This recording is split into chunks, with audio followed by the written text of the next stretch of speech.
ঘরে বাইরে আমরা দুজন দুজন মানুষ ভিন্ন, মনের ভেতর তপ্ত দুপুর, বাইরে জলের চিহ্ন। তোমার জন্য দুই পৃথিবী ভালোবাসায় ঘেরা, তোমায় ছাড়া ঘরে বাইরে হয় না আমার ফেরা।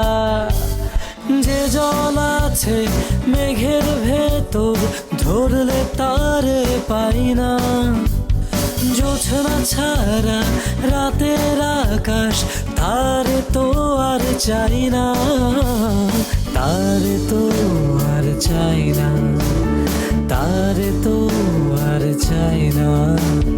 তোমায় শুধু চাই রে ঘরে বাইরে।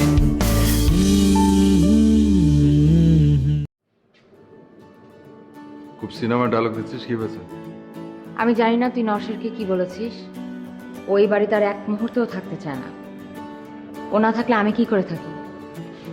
কেন, কি বলেছে ওকে? কবে আবার বিছনায় পড়ে বয়ে থাকেন, এই সময় আপনার ছেলের বইয়ের সেবা যত্ন নেওয়ার কথা। আর এর মধ্যে দীপা ভাবে কি করলো, মানুষের বাইরের থেকে দেখা মানুষ চেনা যায় না। পুরো সিচুয়েশনটা এমন হয়ে গেছে যে আমি তো নিজের ভাইকে ফোন করতে পারবোই না। আমি বুঝতে পারছি না আসলে। আচ্ছা, তোমার ভাইয়া কি বলে? ভাইয়া এখনো কোনো কিছু জানে না। আমি ফোন করবো পারভেজ ভাইকে? আমি এখনো আসলে বুঝতে পারছি না গীতালি। আমার মনে হয় আমার নিজের একটু সময় নেওয়া দরকার। আমি নিজের সাথে নিজে আগে বিষয়টা বুঝে নেই, তারপরে ঠান্ডা মাথায় সবাইকে বুঝিয়ে বলবো। ওকে ফাইন, আমার মনে হয় সেটাই ভালো হবে। তোমার কি অবস্থা এখন? আমার আমার অবস্থা খুব বেশি একটা ভালো না, বলার মতো কিছু নাই দীপা। সব মিলে আমিও ফেরা।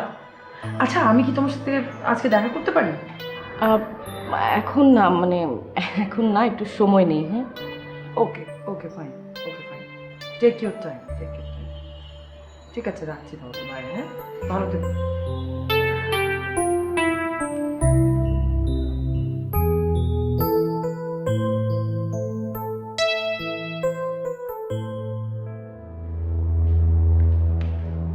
কি দেখলে? আমি জানি না নির্ঝর কি রিয়াক্ট করবে, বাট আমার কাছে মনে হয় জায়গাটা এভাবে ফেলে রাখা ঠিক হবে না। তুমি এটা নিয়ে টেনশন করো না। দীপা যেহেতু সব কিছু ছেড়েই গেছে, ওই জমির দাবি দাবা নিয়ে আর আসবে না। সো হাসপাতালে এখানে হবে। না নাতাশা, নির্ঝরের মতামতটা লাগবে। দেখো, এদিকে প্ল্যান পাস করা, ডেভেলপারের সাথে কথা বলা, কাজ শুরু করে দেওয়া, সব কিছুই আমি দেখছি। গভর্নমেন্টের একটা পারমিশন লাগবে, সেটাও আমি বের করছি। এখন শুধু অপেক্ষা তোমাদের দুই ভাই বোনের মতামতের। আমি তো তোমার পাশে আছি। না, শুধু তুমি থাকলে হবে না নাতাশা, নির্ঝরকে লাগবে। এটা একটা বিগ প্রজেক্ট হতে যাচ্ছে, আমাদের সবাইকে মিলে করতে হবে। ওই তো বুম্বা চলে এসেছে, ওকে সব খুলে বলো তুমি। কি ব্যাপারে? নির্ঝর, সাভারের জায়গাটা খালি পড়ে আছে তো, আমরা ভাবছি ওটাকে লস প্রজেক্ট না করে একটা ভালো কিছু করি, লাইক হসপিটাল করি। গুড, করো, যা ইচ্ছা করো। আই হ্যাভ নো ইন্টারেস্ট জমির উপর। না, কিন্তু তোর পারমিশন ছাড়া তো আর এই কাজটা হওয়া সম্ভব না। ওই জমিটা তোকে লিখে দেওয়া হয়েছে, যা মন চায় কর। না না, এটা বললে তো হবে না নির্ঝর, এটা একটা বড় কিছু হতে যাচ্ছে। তোমাকে, আমাকে, আমাদের সবাইকে লাগবে। আমি একটা কথা ক্লিয়ার করে বলে দিই, আমি আর কোনো দায়িত্ব নিতে পারবো না। ওই লিগালি সিগনেচার যেখানে যেখানে লাগবে আমাকে বলো, আমি সাইন করে দেবো।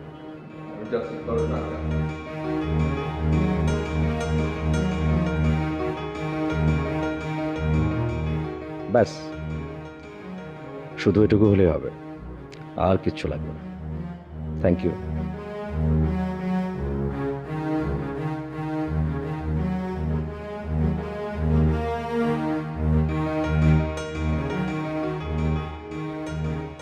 গীতালি, দেখো তো লেখা ঠিক আছে কিনা, একটু চেক করে দাও। কি হয়েছে, তোমার মন খারাপ? কি হয়েছে আবার? দীপা ফোন করেছিল। দীপা মানে পারভেজ ভাইয়ের বোন? নির্ঝর ভাইয়ের ওয়াইফও তো বলতে পারো। পারভেজ ভাইয়ের কথা বললে তোমার মধ্যে কেমন জানি একটা মন কেমন করা একটা ভাব হয়ে যায়, তোমার দেখতে ভালোই লাগে। এই যে সাহেব, আমার মনে হয় ইউনিটের ডক্টর, চোখের ডক্টর। পারভেজ ভাইয়ের নাম শুনে মোটেও আমার মুখটা কেমন করছে না, মনটাও কেমন করছে না, এখন আর সেটা করেও না, বুঝতে পারছেন? তাহলে কার জন্য করে? মনটা খারাপ হলো দীপার জন্য। নিজের ভাই না তার সাথে খুব খারাপ ব্যবহার করেছে, খুব ভীষণ খারাপ ব্যবহার করেছে। নিজের ভাই যে কি হয়েছে এখন উপরওয়ালা জানে আর উনি জানেন। হঠাৎ করে উনি এত পাল্টে গেছেন যে দীপা না ওই বাড়িতে থাকতেই পারলো না। I mean they are not together, they're separated now. ওই বাড়ি থেকে নাকি বের হয়ে এসছে ও। কোথাও একটা ঝামেলা হচ্ছে তার গীতালি, কারণ তোমার সাথেও তো। আমার সাথে ঘটনাটা তো অনেক আগের কথা, তার মধ্যে তো অনেক কিছু ঘটে গেছে।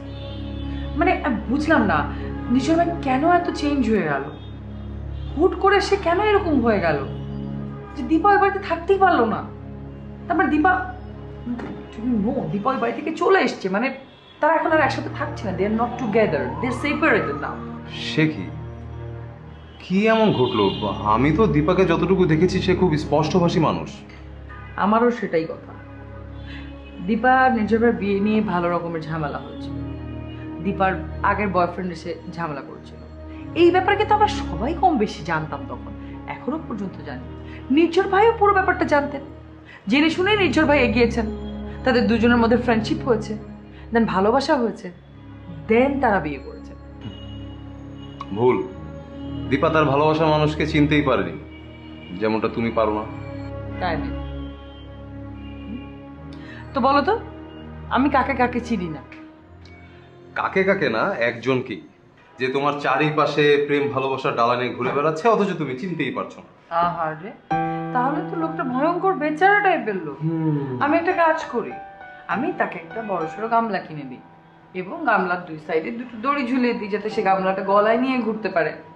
কেঁদে কেঁদে ভাসিয়ে সে গামলা ভরাবে, গামলার পানি দিয়ে সে যে প্রেমের ডালি সাজিয়েছিল ওই ডালের ভিতরে যে প্রেম আছে ওই প্রেমগুলোকে তাজা রাখবে চোখের পানি দিয়ে। এটারও বেটার হবে না? বেটার আইডিয়া না? চুপ করো, এই হচ্ছে আমার কপাল। আমি বলি কি আর আমার শাড়ি দেওয়া যায়? আচ্ছা যাও তো, এখন অনেক হয়েছে, আমি এখন কাজ করবো, কাজ করবো, যাও। তুমিও চলো, আসো ডেস্কে বসে কাজ করো, এসো এসো এসো। আরে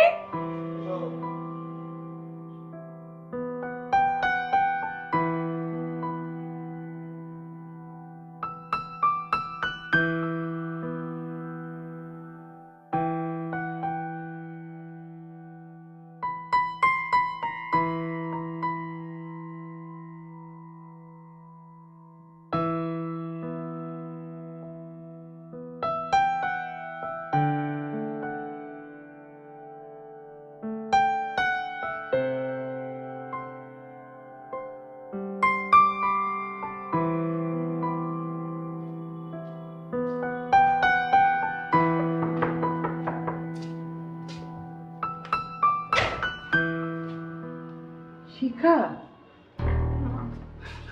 কতদিন পর এলি? চল ভেতরে চল। তুমি কেমন আছো মা? আছি, তুই ভালো আছিস তো? চল।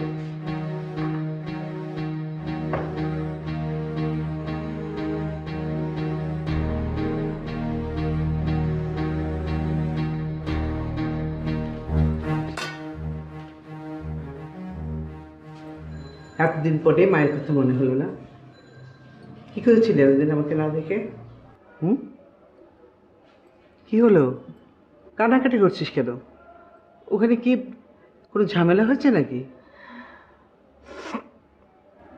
তোমাদের কাছে আসতে পারি না, তোমাকে জড়িয়ে ধরতে পারি না, এটা কি ঝামেলা না মা? তাই বল। আমি ভেবেছিলাম যেখানে থাকিস সেখানে কঠিন কোনো ঝামেলা হয়েছে। বললি যে ওখানে থাকতে ভালো লাগে না। ভালো তো লাগে না, একা একা থাকতে হয়, রাতে একা ঘুমাতে হয়। আমার তো এসবের অভ্যাস নেই। তুমি জানো মা, আমি না রাতে ভয় পাই। আমার কেন এখন কাঁদিস কেন? যাওয়ার সময় তো জিদ করে চলে গেলে। তুমি তো তোমার ছেলের পক্ষেই নেবে। আমার কখনো ইচ্ছা ছিল না এভাবে একা একা গিয়ে থাকার। ভাইয়া যদি একটু সহজ করে সবকিছু নিত তাহলে কি আমার একা একা থাকতে হতো? কবে আমি তোমাকে নিয়ে ওখানে রাখতাম। ও বাসায় তোর আর কতদিন থাকতে হবে? তোর কাজ এখনো শেষ হয়নি? পুরনো কাজ শেষ হয়ে গেছে, নতুন কোনো কাজ শুরু হয়নি তো, তাই একা একা সারাদিন থাকতে হচ্ছে বাসায়। তাই আমি বলছিলাম যে আমি মাঝে মাঝে এখানে থাকতে চাই। কেন, চলে আয় না একেবারে। মা, বললেই তো চলে আসা যায় না। তোমার ছেলের রাগ কে সামলাবে? তার মাথা এখন ঠান্ডা হয়েছে? মনে তো হচ্ছে ঠান্ডা হয়েছে। তাই এর মধ্যে কখনো বলেছে যে শিখা কোথায় আছে, কেমন আছে, আমার খবর নিয়েছে? বলেছে বাসায় চলে আসতে আমার কথা? না, তা অবশ্য বলেনি। তার মানে সে আমাকে এখনো ক্ষমাই করেনি। শোন, তুই চলে আয়, এখানে থাকতে শুরু কর, তারপর ও যদি কিছু বলে আমি ওকে বুঝিয়ে বলবো। তুমি কিছুই করতে পারবে না মা। সারা জীবন কখনোই কনভিন্স করতে পারোনি তোমার ছেলেকে। আমি হুট করে চলে আসলাম, তারপর সে আমাকে দেখে রাগ করে আবার সে আগের মতো চট থাপ্পড় বকাবকি এসব করে আমাকে বাসা থেকে তাড়িয়ে দিই। দেবে না। তুমি এসব কিছু বলো না মা। তুমি ভাইয়াকে বরং পরিষ্কার করে আমার কথা জিজ্ঞাসা করবে, সে আমাকে নিয়ে কি ভাবছে তার কাছ থেকে জানতে চাইবে, তারপর আমি এই বাসায় আসবো। তুই বাপ রে বাপ, তোদের সবার এত জেদ, তোদের জেদের যন্ত্রণা আমি মরে দেব। তুই কি এখন চলে যাবি? না, চলে যাব কেন? আমি ভাত খেয়ে যাব। মা, আজকে আমি রান্না করব। চলো, আমি রান্না করছি, আজকে সবাইকে খাও। আসো।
এ ভাই, আপনি কি ভূতচোদ নাকি? একটু আগে দেখলাম পিছনে, হুট করে সামনে এলেন কই থেকে? সবই প্রয়োজনে করা লাগে। দরকার হলে পরে কখনো আমি ভূত, কোনো আমি বাঘ, আর কখনো মনে করেন যে সামসিকেও হওয়া লাগে। আচ্ছা, আমার দেহ এরম উল্টে দিক দিয়ে পলাচ্ছিলেন কিসের জন্য আপনি? আমি আপনার ওই বহুরূপটারে ভয় পাই। কখন জানি কোত্থেকে গাড়ির উপরে এসে পড়েন, শালার আমার কপাল, তারপরেও এড়াইতে পারি না। আমি তো আপনার জন্যই বসেছিলাম। আপনি জানতেন আমি এই রাস্তা দিয়ে যাব? আমি তো আপনারে ওই সাংবাদিক আপার সাথে ওই বাসায় ঢুকতে দেখছি, তাই মনে করলাম যে যাওয়ার তো আর কোনো রাস্তা নাই, এখানেই দাঁড়া থাকি। তার মানে আপনি সকাল থেকে এখানে বসেন? হ্যাঁ, অবশ্যই বসা। আমি তো আপনাকে মনে করেন যে হারিকেন লাগা খুঁজতেছি, কিন্তু দেখেন কি অবস্থা, দিনের আলোতেই আপনাকে পেয়ে গেলাম। কি সৌভাগ্য আমার। আচ্ছা, ভালো কথা, ওই মহিলার সাথে থাকেন গেলেন, এই অফিসে কি আপনি চাকরি লিখছেন নাকি? আমি না রে ভাই, ওরা তো শত্রু পক্ষের লোক, ওদের কাজ আমি করি কেমনে? ওই একটু দান্দাবানি কইরা টাকা আনতে গেছিলাম, চাঁদাবাজি। তা বুঝলাম। তাই চান্দাবাজিটা কার জন্য? বস নওশাদ সাহেবের জন্য? আরে না, দূর, ওই বেটারে পামু কই? ওই বেটা তো বেইমান। আমার 12টা বাজাইছে, এখন আমি না খায় রাস্তায় রাস্তায় ঘুরতেছি। বোঝেন আমার অবস্থা? এইরকম কাজ টাজ কইরা একটু নিজের পেটটা চালায়। আপনার মতো ঘেঁষা ঘ্যাস জানলে তো আর চিন্তা করতে হতো না। আমার মতো ঘেঁচা গ্যাস তো আর সব জায়গায় চলে না। আমি তো মনে করেন যে একটা এথিক মানে আদর্শ নিয়ে চলি। আমি আদর্শের বাইরে কোনো কাম করিনি। আর মনে করেন যে আর নওশের সাহেব যতদিন আমাকে ইস্তফা না দিছে আমি তো অন্য কোনো জায়গায় কামও করে পাবো। আপনি কি জানেন সে এখন কোথায়?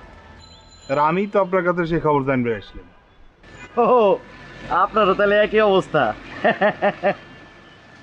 হ্যাঁ, অবস্থা তো আমার মতোই। শোনেন, সে তো লোপা, আশ্রয় কেন্দ্র, তারপরে যা যা ছিল সব কিছু থানার মধ্যে ধরা দিচ্ছে। আমার কোলে তুই কয়দিন গা ডা দিয়ে থাক, 15 দিন পর এসে দেই এসব কিচ্ছুই নেই।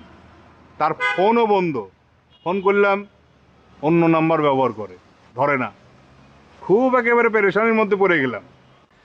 আরে ভাই, আমি তো সেজন্যই বলছি ওই বেটা আমাদের সবাইরে গোল খাওয়াইছে। শোনেন ভাই, আপনার যদি তার সাথে দেখা হয় আমার একটু জানাই। আমি এর কাছে মেলা টাকা পাই, টাকা উদ্ধার করতে হবে। ঠিক আছে। আর শোনেন, আপনিও যদি তার খবর পান তাহলে আমাকে একটু কোয়েন, ঠিক আছে? আচ্ছা, আসি। হ্যাঁ, যান।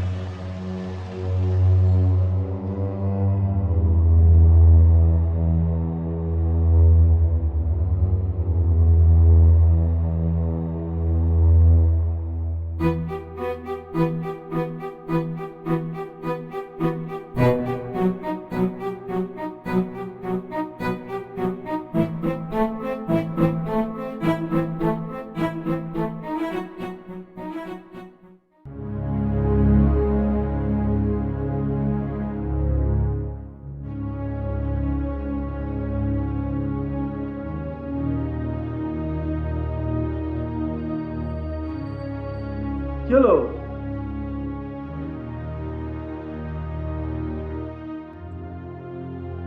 তুমি আমাকে দেখে খুশি হওনি? না, কেন, খুশি হয়েছি তো। কোথায় গিয়েছিলে? তোমার তো আজকে শুটিংও ছিল না। ও, মায়ের সাথে দেখা করতে গিয়েছি। সত্যি বলছো? সত্যি বলছি মানে মিথ্যা বলবো কেন? তোমার ভাই, সে কি তোমাকে ঘরে ঢুকতে দিয়েছে? সে তো তোমাকে তাড়িয়ে দেবার কথা। ভাইয়া নেই বলেই তো গিয়েছি মায়ের সাথে দেখা করতে। বাই দ্য ওয়ে, তুমি কি আমার কথা বিশ্বাস করছো না? না না, তুমি যাওয়ার আগে আমাকে একটু বলে গেলেই তো আমার এই অবিশ্বাসটা আর তৈরি হতো না। ঠিক আছে, তুমি তাহলে মামার সাথে কথা বলো। মামা আমাকে নামিয়ে দিয়েছে। না, তুমি ফোন করো। না, ধরো। না না, ঠিক আছে। যাকে ভালোবাসি তাকে একটু বিশ্বাস করাই যায়। কিন্তু তুমি আমাকে বললেই কিন্তু হতো, আমি তোমাকে সাথে করে নিয়ে যেতাম। ঠিক আছে, তোমাকে নিয়ে আমি আরেকদিন যাব। তুমি বাসায় যাবে না? অনেক রাত হয়ে গেছে তো। না, ভাবছি আজকে এখানে থেকে যাই, সারা রাত তোমার সাথে গল্প করবো। এখানে থাকবে মানে তোমার বাবা চিন্তা করবে না তোমাকে নিয়ে? কেউ চিন্তা করবে না। বাবা তো সিঙ্গাপুর, 4 দিন পরে আসবে, আমি থাকি। ও, কিন্তু আমি না রাত জাগতে পারবো না। আমার খুব কিভাবে যেন মাথা ধরেছে, আমি বুঝতে পারছি না। কি বলো? মাথা ধরছে মানে? ডাক্তার কাছে যাবে নাকি? চলো যাই তাহলে। না না, ইটস ওকে। এটা আমার মাইগ্রেনের ব্যথা এরকম মাঝে মাঝেই হয়। কি বলো সুযোগ? হসপিটাল যাবে নাকি? হসপিটাল যেতে হবে না, আমি জাস্ট একটু রুমটা অন্ধকার করে 4-5 ঘন্টা শুয়ে থাকলেই ঠিক হয়ে যাব।